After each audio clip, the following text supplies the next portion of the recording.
हे पहा, आपले नाचणीचे पापड एकदम मस्त दिसत आहेत. कोणत्याही प्रकारचे वेगळे पीठ तयार न करता मी आंबीलसाठी किंवा नाचणीच्या भाकरीसाठी जे दळून आणलेले पीठ आहे त्यापासूनच पापड केलेले आहे.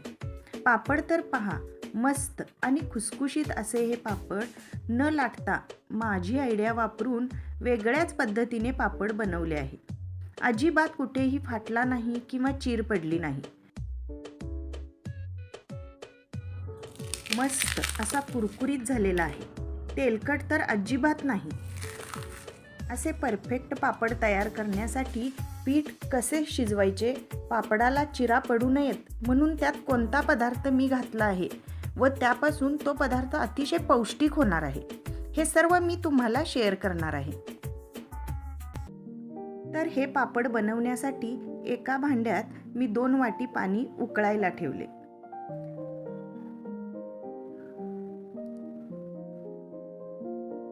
त्यामध्ये 1 चमचा जिरे, 1 चमचा तीळ,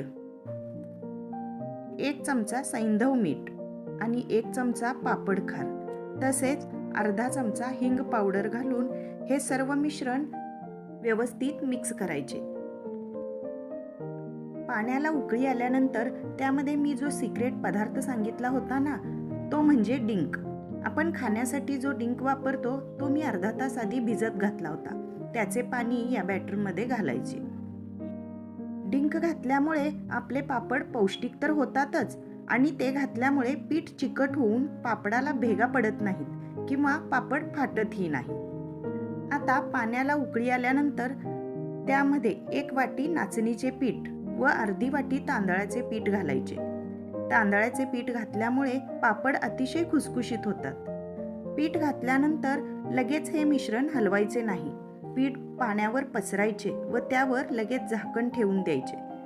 पाण्याला उकळी येऊ लागली की हे पाणी वर येते तेव्हा हे पीठ हटवून घ्यायचे. असे केल्याने पिठाच्या अजिबात गुठळ्या होत नाहीत. 5 मिनिटांनंतर भांडे खाली उतरवून पीठ व्यवस्थित मिक्स करायचे.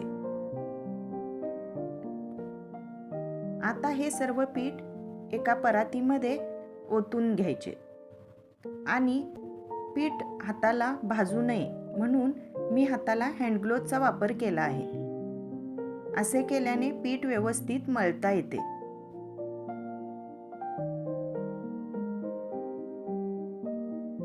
आता या सर्व पिठाचे व्यवस्थित उडीद वड्याप्रमाणे उंडे करून घ्यायचे. अशा प्रकारे हे सर्व उंडे एकदा वाफवून घेऊयात. एका भांड्यामध्ये मी पाणी घालून त्यावर स्टीमरमध्ये हे कणिक वाफवून घेणार आहे. 10 मिनिट तरी हे स्टीम करून घ्यायचे.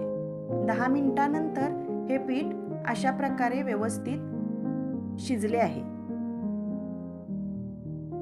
आता हे सर्व गोळे एका परातीमध्ये घालून आता हे पीठ परत व्यवस्थित मळून घेऊयात. तुम्ही अशा प्रकारेही मळून घेऊ शकता. एका कॅरी बॅगमध्ये सर्व हे पीठ घालून व्यवस्थित मळून घ्यायचे.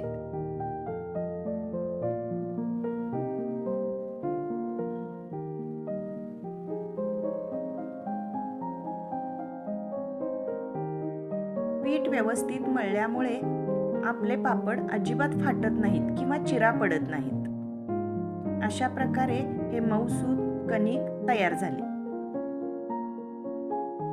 आता मी घरामध्ये सावलीतच एक कॅरी बॅग अंथरलेली आहे. तर चला पापड सुरू करूया.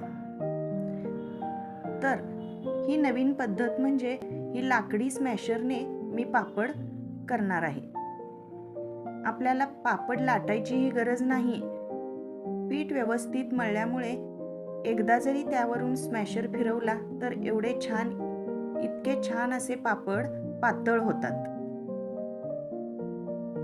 हे पहा, तुम्ही बघू शकता.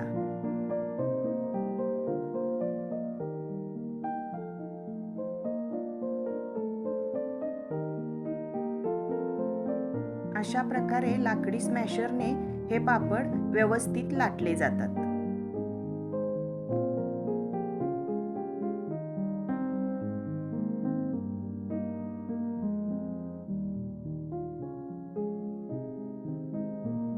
अशा प्रकारे आपण कॅरी बॅगवर हे पापड घालू शकतो.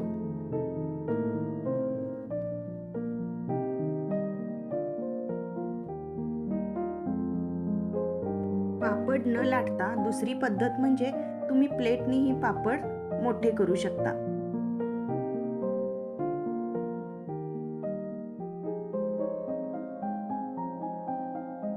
यामुळे पापड अगदी एकसारखे लाटले जाते.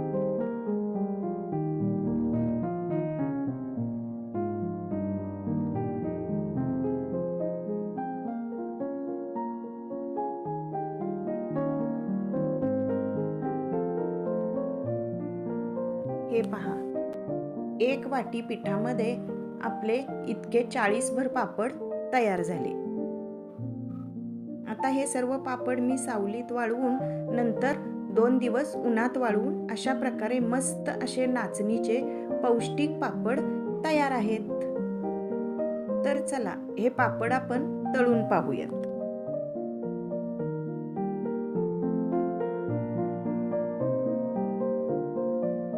तर हे पहा, आपल्या ओरिजिनल पापडापेक्षा तिप्पट फुलणारे हे नाचणीचे पापड अतिशय खुसखुशीत आणि पौष्टिक होतात. तळण्या अगोदर ही पापडी किती लहान होती आणि तळल्यानंतर किती मोठा असा तयार झालेला आहे. तर ही पहा, कुरकुरीत अशा काचेसारख्या दिसणाऱ्या पापड्या तुम्हाला आवडल्या का? रेसिपी आवडली असेल तर चॅनेलला सबस्क्राईब नक्की करा व बाजूला असलेल्या बेल आयकॉनही प्रेस करा. अशाच एका छानशा रेसिपीसह पुन्हा लवकरच भेटूया. धन्यवाद.